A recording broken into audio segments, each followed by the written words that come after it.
Good morning everyone. আশা করি তোমরা খুব ভালো আছো, আমিও ভীষণ ভালো আছি। আমার নতুন একটা ব্লগে তোমাদেরকে জানাই অনেক অনেক স্বাগত।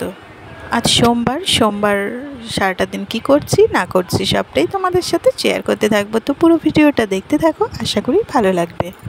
শনি রবি দুদিন ছুটি কাটানোর পর, মানে সংসারের কাছে ছুটি অবশ্যই নয়, মানে সকালে এই যে আর্লি মর্নিং তাড়াতাড়ি উঠে কাজবাজ করা, এই ছুটিটা আর কি কাটানোর পর সোমবার দিনটা আসলে পরে ঘুম থেকে উঠতে একটু কষ্ট হয়, কিন্তু এই যে মনের জোরে উঠে পড়ি, না করতে তো হবেই, আমার কাজ আমাকেই করতে হবে, আমার কাজ তো আর কেউ করে দেবে না, তাই আমাকেই উঠে সমস্ত কিছু করতে হবে আর কি। তাই একদম সকাল সকাল উঠে দেখো বোজোর এদিকে টিফিন রেডি করতে বসে গেছি। আজকে চাউমিন করে দেবো, আর সোমবার করে না একটু চাউমিন করে দিই, মানে সপ্তাহের প্রথম দিন তো, ওরও একটু স্কুলে মানে যেতে আর কি ঘুম থেকে তাড়াতাড়ি উঠতে কষ্ট হয়, তাই একটু ভালো মানে পছন্দকর টিফিন করে দিলে পরে অনেকটা খুশি হবে আর কি। আর চাউমিন তো মোটামুটি সব বাচ্চাদের ভীষণ পছন্দের জিনিস। আসলে আমরা যখন ছোটো ছিলাম আমরাও চাউমিন যদি টিফিনে পেতাম তাহলে সেদিনের মানে আনন্দটাই ছিল অন্যরকম। তো সেই জন্য চেষ্টা করি একটু চাউমিন করে দিতে। দেখো এদিকে একটু গোলমরিচ গুঁড়ো দিয়ে দিলাম, কারণ লঙ্কা কুচি এসব তো আর দিই না, ওর চাউমিন খেতে পারবে না বাচ্চা, তো সেই জন্য গোলমরিচ গুঁড়ো দিয়ে এই চাউমিনটা প্রায় হয়ে গেছে, এবার নামিয়ে নেব। আসলে কি জানো তো, সংসার করতে এসেছি, সংসার জীবনে তো সমস্ত দায়িত্ব কর্তব্য সমস্ত কিছু পালন করেই চলতে হয়। আর আমি মনে করি কি, সংসারের মানে দায়িত্ব কর্তব্য তো অবশ্যই পালন করা উচিত, কিন্তু তার পাশাপাশি একে অপরের প্রতি ভালোবাসাটা কিন্তু অত্যন্ত কাম্য, মানে যেটা ছাড়া কিছুই নয়। মানে একদিক থেকে শুধু ভালোবাসা থাকবে আর একদিক থেকে কিছুই থাকবে না, তবে সারাদিন ওই শুধু দায়িত্ব কর্তব্য নেবানোর জন্য শুধু মানে করে যাব, এটার থেকে দরকার কি মানে সব কিছুই ঠিক আছে, সব কিছুর পাশাপাশি একে অপরের প্রতি ভালোবাসাটা, তাহলে পরে দেখবে সংসার জীবনটা বেশ মধুর হয়ে ওঠে, কোনো কষ্ট ঝামেলা কিছুই থাকে না। তো যাই হোক, দেখো অনেক কথা বলে ফেললাম। আর এদিকে বোঝো রেডি হয়ে স্কুলে চলে গেছে, আজকে থেকে ওর বাবাই যাবে ওকে দিতে, আজকে থেকে যাই হোক আমার ডিউটিটা বন্ধ হলো আর কি। তো ওর দাদু আগে থেকে কিছুটা ঠিকঠাক আছে, মানে ভালোই আছে, তো ওর বাবা বললো যে একটু দোকানে দাঁড়াতে, তাড়াতাড়ি করে বোঝোকে স্কুলে দিয়ে আসবে। তো যাই হোক, ও তো গেছে স্কুলে দিতে আর ও চলে গেছে, আর আমি এই ফাঁকে ঘরের কাজগুলো তাড়াতাড়ি করি। আমার যে এতদিন আধ ঘন্টা করে সময়টা নষ্ট হতো, এবার আর সময়টা নষ্ট হবে না, আমি ওই সময়ের মধ্যে ঘরের কাজগুলো ঠিক করে নিতে পারবো তাড়াতাড়ি করে। আর বাজারে যাওয়ার খুব একটা দরকার নেই, কারণ মোটামুটি ঘরে জিনিসপত্র রয়েছেই। আসলে ইলিশ মাছ এনে অনেক দিন আগেই রেখে দিয়েছিল, একটা গোটা ইলিশ মাছ, সেটা ফ্রিজে রয়েছে, তো সেটাই আজকে রান্না করব, তাই আজকে বাজারে যাওয়ার দরকার নেই। আর দেখবে মাছ মাংস এইসব কিছু একটা থাকলে পারে আনুষঙ্গিক রান্নাগুলো এটা ওটা সেটা দিয়ে চালিয়ে দেওয়া যায়, খুব একটা অসুবিধা হয় না, কিন্তু মাছ মাংস না থাকলে পারে তখন মনে হয় কী যে রান্না করব আর কী করব কিছুই দিশা পাচ্ছি না। তো যাই হোক, রান্নাবান্না তো এখনও দেরি আছে, আর দেখি সকালবেলা কী খায়, যদি রুটি খায় তাহলে রুটি করে দেবো, আর যদি চিড়ে খায় তাহলে চিড়ে মাখিয়ে দেবো, দেবো। আর এদিকে চলো ঘরগুলো একটু ক্লিন করে নিই, সমস্ত ফার্নিচারগুলো না মুছলে পরে তো হয় না, যেহেতু ধুলো পড়ে, আর একদম মানে বলতে পারো মোটামুটি রাস্তার পাশে সারাদিনই মোটামুটি গাড়ি ঘোড়া চলছে, তারপর দোকানের একটা ধুলো আমাদের, তো সেই নিয়ে বেশ ধুলো ময়লা হয় আর কি ঘরের মধ্যে। তো সেই জন্য মানে প্রায় দিন যদি একটু মুছে নেওয়া যায় তাহলে পরে বেশ পরিষ্কার পরিচ্ছন্ন থাকে, দেখতেও ভালো লাগে, আর দেখতে ভালো লাগে দেখবে মনটাও বেশ পজিটিভিটি কাজ করে আর কি।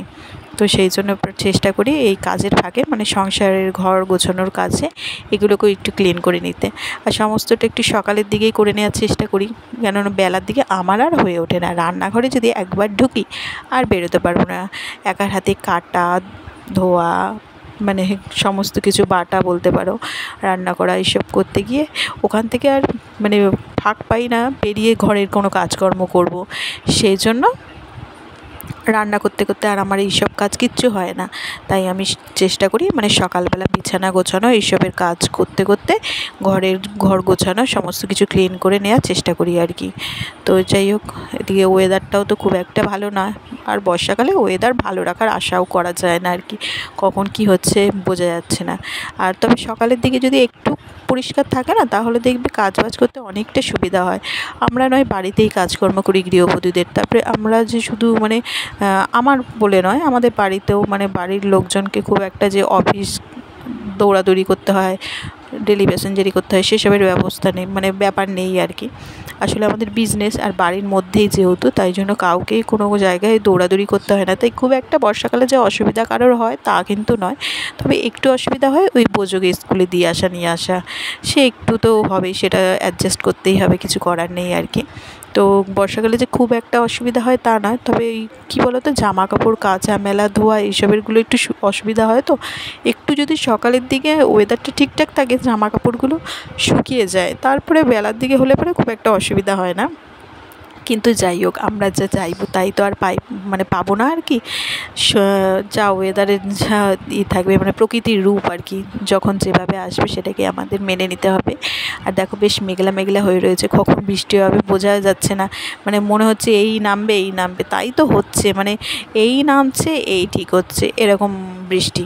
তো তোমাদের ওখানে কেমন বৃষ্টি হচ্ছে না হচ্ছে অবশ্যই কিন্তু কমেন্ট করে জানিও। যেসব বন্ধুরা আমার ভিডিও দেখছো, তো তোমাদের ওখানে বৃষ্টি কেমন হচ্ছে, রাস্তাঘাট কি জলে ভরে গেছে, তো অবশ্যই কমেন্ট করে জানিও কিন্তু।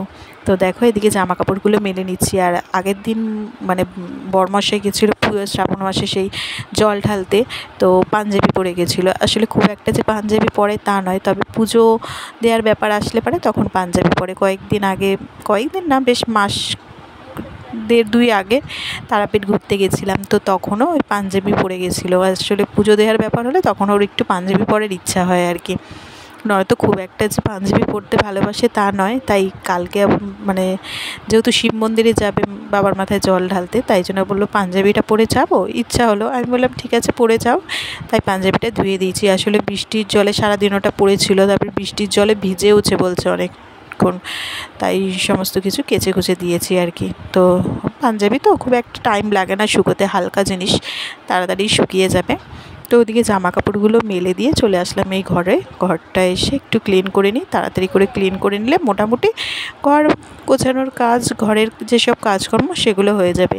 তারপরে তো আছেই, মানে সারাদিনে বলতে পারো বেশিরভাগ সময় কাটে আমার রান্নাঘরে, তো সেই মেন কাজটা তো আছে। এগুলো তো আনুষঙ্গিক বলতে পারো, মানে শখ, ঘর গোছানোর, পরিপাটি করে রাখার ইচ্ছা, মানে মনের ইচ্ছাগুলো এই দ্বারা প্রকাশ হয়। তো মেন কাজটা যেটা সবার জন্য করতেই হবে সেটা তো বাকিই পড়ে রয়েছে। আর এদিকে দেখো আজকে সকালে ব্রেকফাস্টে রয়েছে ব্রেড, তার মধ্যে ঘি দিয়ে দিয়েছি আর একটু চিনি ছড়িয়ে নিয়েছি। আর হচ্ছে কালকে না এই যে মিষ্টিটা দেখছো, মানে সন্দেশ কি মিষ্টি জানি না, এটা ওই যেখানে গেছিলো মানে কালনাতে 108 শিব মন্দির, সেখানে এক মিষ্টির দোকান থেকে কিনে নিয়ে এসছে 500 গ্রাম মতন। এত টেস্টি খেতে, মানে কিছুক্ষণের মধ্যে খাওয়া হয়ে গেছে। সবাই তো 2-3 পিস করে খেয়েছে, মানে বেশ বড় একটা টুকরো ছিল, ওটাকে কেটে টুকরো টুকরো করে নিয়েছি আমি। তো বেশ 2-3 টুকরো মতো ইচ্ছা মতো সবাই খেয়েছে। তো এখনও কিছুটা রয়েছে, আজকে আবার মানে খেলে পরে শেষ হয়ে যাবে আর কি। ভীষণ টেস্টি খেতে। আর দেখো ফ্রিজে বলছিলাম না একটা গোটা ইলিশ মাছ রয়েছে, তো মাছটাকে বের করে নিয়েছি। 600 গ্রাম মতন ওয়েট, খুব যে বিশাল বড় তা নয়। তো এটাকে এবার কাটতে হবে আজকে। কেটে নিয়ে আসিনি, যেহেতু দিনের দিন খাবো না বলে কোটা নিয়ে এসেছে, বলছিল ফ্রিজে রেখে দিতে, তো সেই অবস্থাতেই রাখা ছিল। তো আজকে করবো ওটা। আর এদিকে দেখো কাঁকরোল ভাজা বসিয়ে দিয়েছি। বরমশাইয়ের যে এত ভালো লাগে কাঁকরোল, ও বাজারে গেলে গাদা গুচ্ছের কাঁকরোল নিয়ে আসবে, আবার বলবে যে আমাকে একটু বেশি করে দেবে, অল্প না। ভীষণ ভালোবাসে, মানে ভাজাভুজির মধ্যে কাঁকরোল ভাজাটা খেতে ভীষণ ভালোবাসে। তো ওদিকে কাঁকরোল ভাজা তো করে নিয়েছি, আর এদিকে দেখো পটল ভাজা বসিয়েছি। আর করবো হচ্ছে পটলের তরকারি, তো নিরামিষভাবেই করবো, মানে যে ওই পটল চিংড়ি এইসব কিছু করব না, মানে নিরামিষ জাস্ট পটল আলু দিয়ে তরকারি করব। আর ওদিকে কাঁকরোল ভাজা করেছি আর ইলিশ মাছের ভাপা করব। ব্যাস আজকে হচ্ছে এই মেনু। আর পটলের তরকারিটা নামিয়ে নিলে তারপরে দেখো এখানে একদম মশলা মাখিয়ে টিফিন বক্সের মধ্যে ইলিশ মাছগুলো রেখে দিয়েছি। এটা করতে বেশিক্ষণ সময় লাগবে না, ইলিশ মাছ তো এমনি বেশিক্ষণ সময় লাগে না করতে। তো চলো আজকের মতো ভিডিওটা এখানেই শেষ করছি। যদি ভালো লেগে থাকে অবশ্যই লাইক, শেয়ার অ্যান্ড সাবস্ক্রাইব করে দিও। আর ভিডিওটা কেমন লাগলো অবশ্যই একটি কমেন্ট করে জানিও। তোমাদের কমেন্ট পড়তে আমার ভীষণ ভীষণ ভীষণ ভালো লাগে। তাহলে আবারও ফিরে আসছি নতুন কোনো ব্লগের সঙ্গে, ততক্ষণের জন্য টাটা, বাই বাই।